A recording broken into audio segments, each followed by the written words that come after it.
And so, almost seamlessly to the man himself, I'm now joined by the Labour leader, Jeremy Corbyn. This big victory of yours clearly changes things for the Labour Party. What is the major thing that it changes? Well, I've been elected by a very substantial majority of the membership, supporters and affiliates. I think that is an indication that the members want our party to challenge the government on austerity and change to go in the direction of saying we want a more equal and decent society in Britain, and that's what we're going to campaign on. So I started yesterday by announcing we're going to do an education campaigning day next Saturday about grammar schools and 11+. You said to the Observer newspaper yesterday that because of this huge membership, this has to be reflected much more in decision-making in the Labour Party. Now, the Labour Party has a pretty Byzantine, complicated and largely behind closed doors way of making policy at the moment. Are you saying then that you'd like the big decisions to be taken by an open vote of the mass membership? It's a very good description of the way things have often been done in the Labour Party, if I may say so.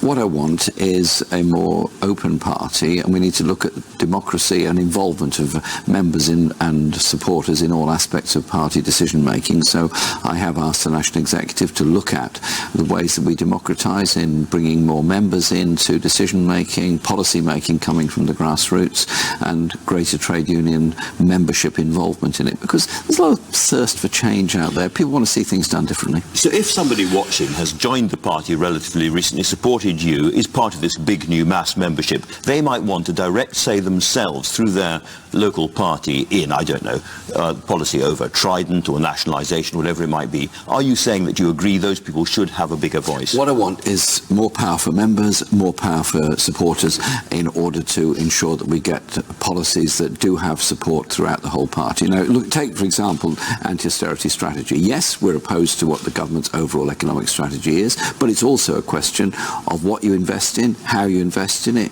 which railways you upgrade, which roads you change, which broadband you bring in, which new industries you support. And there's a whole lot of skill sets out there that we need to utilise. OK, just going back to the original point, will those members get big majority voting in those big decisions? If you're a new Labour Party member, will you get a vote in the decisions of the Labour Party? You, of course, will through your local party. I would like to take that in a way that people can participate much more online policy development, much more online consultation as well. So we have a sort of real-time discussions. Big, exciting party conferences where there are votes on the floor and we don't quite know how they're going to go. I dimly remember those from the past, but we haven't seen them for a very long time. You were excited by them, weren't you? I enjoyed them hugely. I'm a journalist, of course.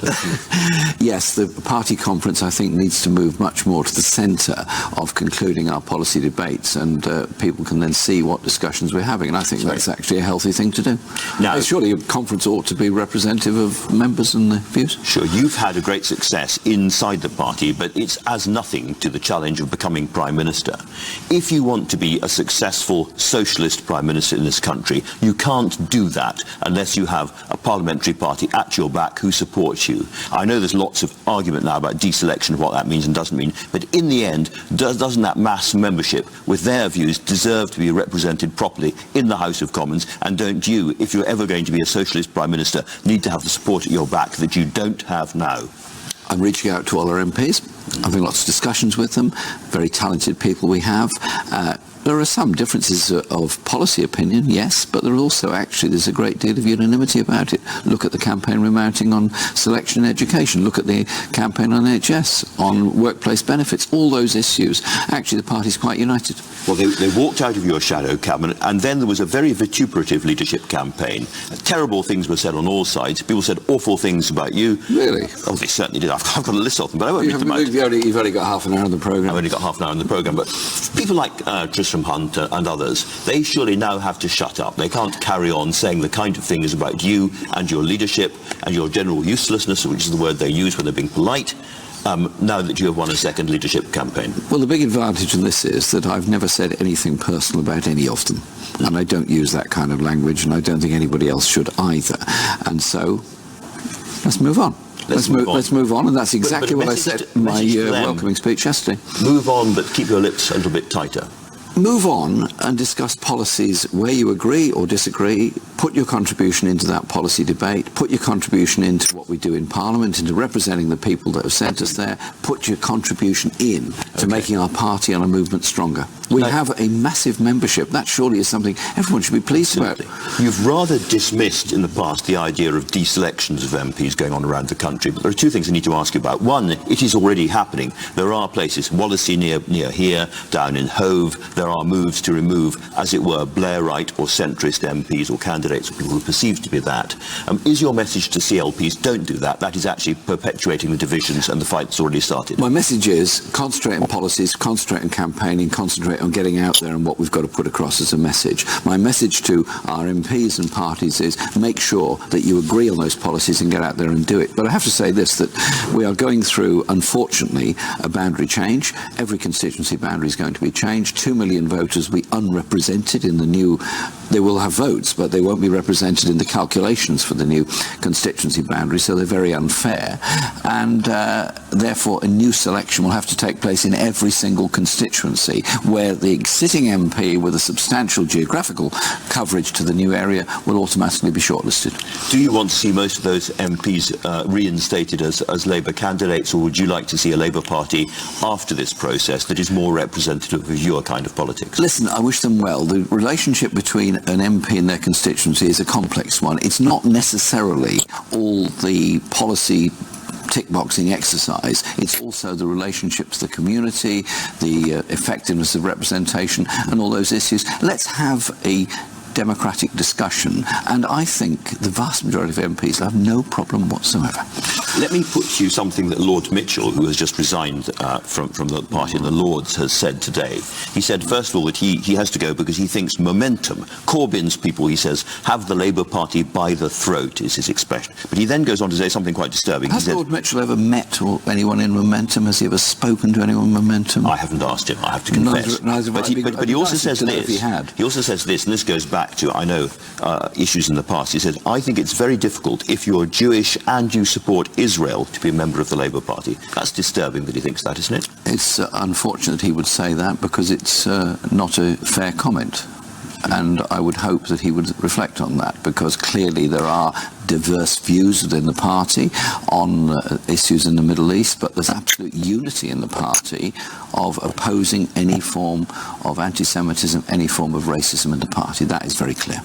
Let me move on to big policy issues. You said there were two areas particularly that you singled out you wanted to take to the Tories. One is Brexit and one is the economy and austerity. Let me ask about both of those. When it comes to Brexit, do you accept that all of those people, many of those people who voted to leave the EU, did so because they were worried about the scale of migration? Boris Johnson was saying that this country has been mainlining on too much migration for too long, and that therefore there has to be a cut in the number of migrants coming into this country. It's quite hard to keep up with Boris Johnson's changes of opinion, actually. Yeah. And so that's the latest opinion of Boris Johnson. That is the latest opinion, but nonetheless, okay. I stick with my question. Free movement of people, does that have to end in your view?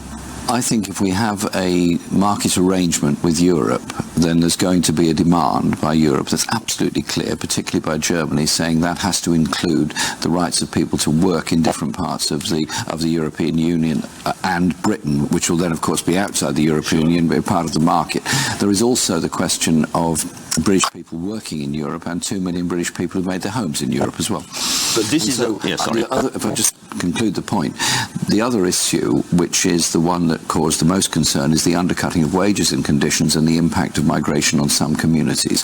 So, a migrant impact fund to deal with that, but also the question of the undercutting of wages, bringing people in on lower than local wages, destroying local conditions. So, for example, in Lincolnshire, there is an average wage rate that's considerably lower than the rest of the country, and that applies in many other places. That infuriates a lot of people, many of whom are Labour voters all around the country. But can I return to the basic question is going to be, and this is an argument inside the government too, about hard Brexit or soft Brexit. In other words, do we accept we don't have access to those markets and we have a real turn of the tap off on immigration? We have the end to free movement. At some point, you're going to have to say, yes, I accept there has to be an end to free movement, or no, I don't accept that, and I'm going to argue in favour of free movement. So which is it? If you go for hard Brexit, which there are some elements the government want to, then there is a huge hit going to be taken on manufacturing manufacturing industry in Britain, because the European market, which they rely on extensively, 70% of British exports go to Europe, are going to be hit very, very badly.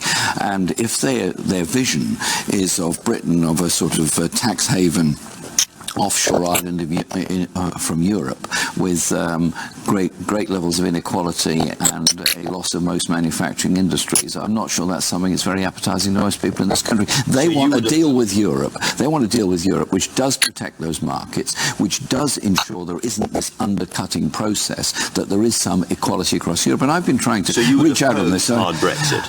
Yes, and I have been reaching out by meeting members of the Party of European Socialists, many of whom are in government all across Europe, so we have some kind of agreement on what sort of future economic relationship we have with Europe. It's the key question. If we don't have an economic relationship with Europe, where are the new trade arrangements? Britain hasn't negotiated a trade treaty for 40 years.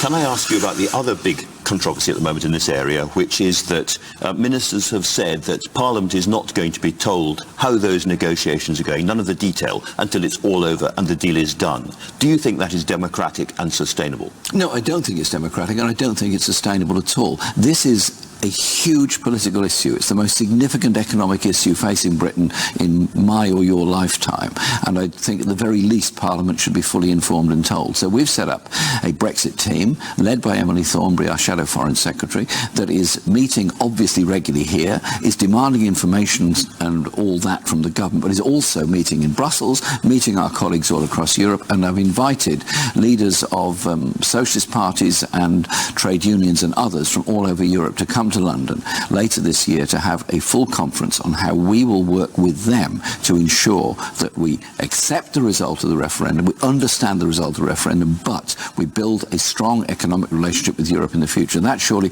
is what a responsible opposition should do. It's a shame the government can't do the same. Let's carry on talking about the economy then. At the heart of your economic proposals post-austerity is a £500 billion infusion into the British economy. Yeah. That is an eye-watering sum. To give people a sense, it's about 70% of everything that government spends in this country in 1 year. So it's a huge... It wouldn't all be done in 1 year, of course. Of course, but it's a huge increase in borrowing. Now, I know interest rates are low at the moment, but they go up as well as down. Have you any calculations on how much British taxpayers are going to have to spend in interest rates if you do this? It will be an investment that brings in greater tax income, because you grow the economy, you get greater tax income. We've had 6 years now of austerity in Britain, and we've had 6 years of austerity that has reduced wages, reduced living standards for many people, cut public services in many places, and has not resulted in the economic growth that the government predicted. We're saying invest in order to grow. How did you come up with 500 billion? A calculation based on the rough needs. It's obviously an approximation when you get to... It's not just a nice round figure. It's not a nice round figure, but it is a nice round figure. Well, it's a nice round figure, but shared out across the whole country. It gives you the infrastructure you need on railways, gives the infrastructure you need on broadband, gives you the investment you need in developing high-tech, sustainable industries in Britain, which this government is patently not doing. We're losing our inventions elsewhere because we don't have a banking system that's prepared to invest in them. Now, this is very much the kind of language that was used by previous Labour governments, funding the NHS and all sorts of parts of the infrastructure system for a long period of time. And we know how that ended. Tony Blair and Gordon Brown poured money into the British economy, and then came the crash, and the British people decided they could not be trusted because they had spent too much. Their instincts were still borrow and borrow and borrow. And here you are coming back saying much the same thing. The crash was not caused by government investment in services in Britain. It was not caused by... The Labour Party was punished for it. Well, it was not caused by the number of nurses or teachers we have in Britain. It was caused by a deregulated banking system that was investing in subprime mortgages in the USA, and there was a contagion because of it. Since then, the banking regulation does require them to have sufficient capital assets to protect them against that, and there's much tougher regulation on the banking system. Maybe it should be even tougher. There's a good case for that, but it was not government expenditure that caused the crash. For whatever reason, the idea is deeply rooted in British voters that Labour governments governments borrow and spend too much, are you not taking a huge political risk by doubling down, as the Americans would say, on that? Invest to grow, invest in housing. Put it this way, we're spending $9.5 billion every year, $9.5 billion, get that figure, on subsidising the private housing market, on the private rented sector through housing benefit payments to tenants who have a right to access those benefits. If those people were in social housing, council housing, the cost would be infinitesimal compared to $9.5 billion, and we would have that money to invest in building houses, which in turn creates jobs all down the supply chain. Isn't that a sort of virtuous circle? Can I ask you a slightly philosophical question about capitalism? Two different views of capitalism on the left, generally. One is that this is a source of great dynamism, entrepreneurialism, creates big ideas, creates wealth. It also creates inequality and waste, and a social democratic government has to deal with the inequality and clear up the waste, but basically celebrates capitalism. And the other view is actually no, capitalism is a system driven by greed and individualism, hugely destructive, and in the end we want to replace it with a socialist system. Which side are you on? Well, you put it in a very stark way. I think there has to be a mixed economy. I do think there is a huge role for the public in running public services, obviously, like the NHS, instead of privatising them. I do think there's a very important role for the state in investment in industry to ensure we have a strong manufacturing base, as Scandinavian countries and Germany does. I want to see a system where we produce what we need for people that need it, rather than the greed of those who don't need it. In the old days on Merseyside, there was lots of talk of out here of nationalising the top 100 monopolies. You will remember it well. Is that old 170, politics? I think 170. Are you still up for that? No, I'm not up for that. I never was up for that, actually. What I do think is that we have to have public control over key services, health, education, transport, that we have to have a government that's prepared to invest in the economy and participate in it, in the way that successful manufacturing economies do have a role for the state in developing manufacturing industry. Let me ask it's not a bad word. You have used the word nationalise the NHS properly. Like the NHS properly nationalised. Yes. Now, does that mean that those private companies, which, take an example at random, are doing glaucoma operations more cheaply and more effectively and faster than the current NHS can manage, should be banned? Why should the NHS stop buying those services? I think the NHS is better served if it does the services itself in-house. And Always? Well, if you and I have obviously used the NHS. In fact, probably every viewer on this programme has used the NHS. And we also recognise the dedication of those staff. When you bring in a barrier between a local hospital and a contracting company to do some services, it actually often ends up more expensive. Right at the beginning of the we have an NHS dominated by a culture of contracting out services. We only have an NHS because Nye Bevan did a series of very important deals to found it, of which the most controversial was allowing British doctors who are against the NHS to carry on doing private business. Now there's a proposal at the moment that the money that they earn from private work should be published, and that's controversial. But would you go further? Would you say British doctors working inside the NHS should not be moonlighting doing private work as well? Most of them actually only do NHS work. Actually, the vast majority of GPs don't do any private work, and in many cases their surgeries are actually owned by the NHS, their buildings are owned by the NHS, and they are contracted to the NHS, and indeed in many places there are actually salaried GPs working. I tell you what, a lot of salaried GPs tell me they prefer it that way. So that's not an answer to the question. No, it's not an absolute on it, because I want to see an NHS that does provide for all, and obviously you have discussions with the doctors and how they go about doing things, but I tell you this, the dedication of the junior doctors and others shows just how determined they are to save and support the NHS. Quite a lot of people who would agree with you about that and about some of your economic ideas are nevertheless worried about your ideas on defence. You want there to be a minister for disarmament in the cabinet and a peace minister as well. The same thing, actually. Same thing. So this peace and disarmament minister, if you were prime minister and what the terrible things going on in Aleppo were carried out under your watch, would you be sending a peace minister to Aleppo? Would they be talking to the Russians? What would this peace minister be doing? I'd be totally engaged with trying to bring about urgently a ceasefire, and I recognise this recent ceasefire has collapsed, and that is tragic beyond belief. I would have engaged with the Geneva talks from the very beginning, engaged with Iran, Saudi Arabia and everybody from the very beginning on this to try and bring about political settlement. Look, the lessons of Iraq, the lessons of Libya, Chilcot and the Select Committee report on Libya indicate that we haven't done things as well as we might. There has to be a political engagement. There has to be an engagement which deals with the issues at source for a political solution. Mostly, when I ask you a sentence beginning, do you agree with Tony Blair, I know the answer. But in this case, I wonder whether you agree with Tony Blair when he said this weekend that he agrees that the prosecutions and the criminal investigations against British troops in Iraq and Afghanistan are unfair and have put too much pressure on people who went out there under difficult circumstances, and he's agreed with David Cameron, Theresa May and others that this should be stopped. I have spoken to a number of soldiers that have served in Afghanistan and Iraq, and I recognise the awful conditions that they were asked to serve under and the difficulties they had with that. But I do think there has to be a recognition that we've signed up for international law on the behaviour of troops. America going through the same experience, as do other European countries, even though they're not signed up to the International Criminal Court. So I think there has to be investigation. Saying never to prosecute, I think, would be a step too far. Absolutely. Talking about terrible things that happen in war, I was discussing with Boris Johnson this attack by the Russians on a UN aid convoy. 20 people killed, aid workers completely innocent. Was that a war crime?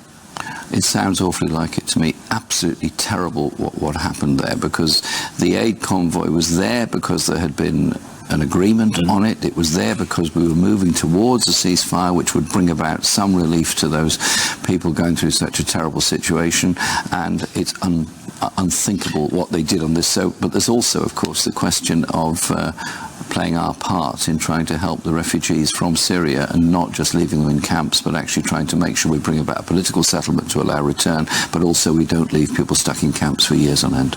Do you think the defence budget should be higher or lower than it is at the moment?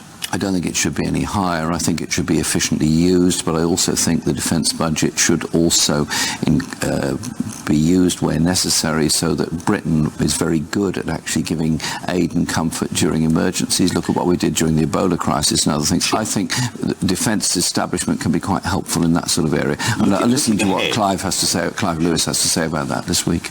Looking ahead, you've said in the past that you would think the defence budget should be lower. And the reason I ask that is, putting Trident to one side completely, a lot of military people in this country say that we are simply not well prepared for any kind of future threat in Russia or anywhere else. We need to spend more on conventional forces, tanks, soldiers and all the rest of it. I think the issues are of cyber security. The issues are of terrorism and security that goes with that, and random attacks, and that is not the same thing necessarily as having huge land-based defence forces. I do think you have to look at what security is about, but you have to look at it in the terms also of the political objectives you face or deal with all around the world, to try to bring about political solutions to what look like intractable problems. We've been through a period of putting a lot of money and a lot of troops in a very dangerous place, and we've lost a lot of troops as a result of that. I think we need to reflect on that. Do you support the increase in size of MI6 at the moment?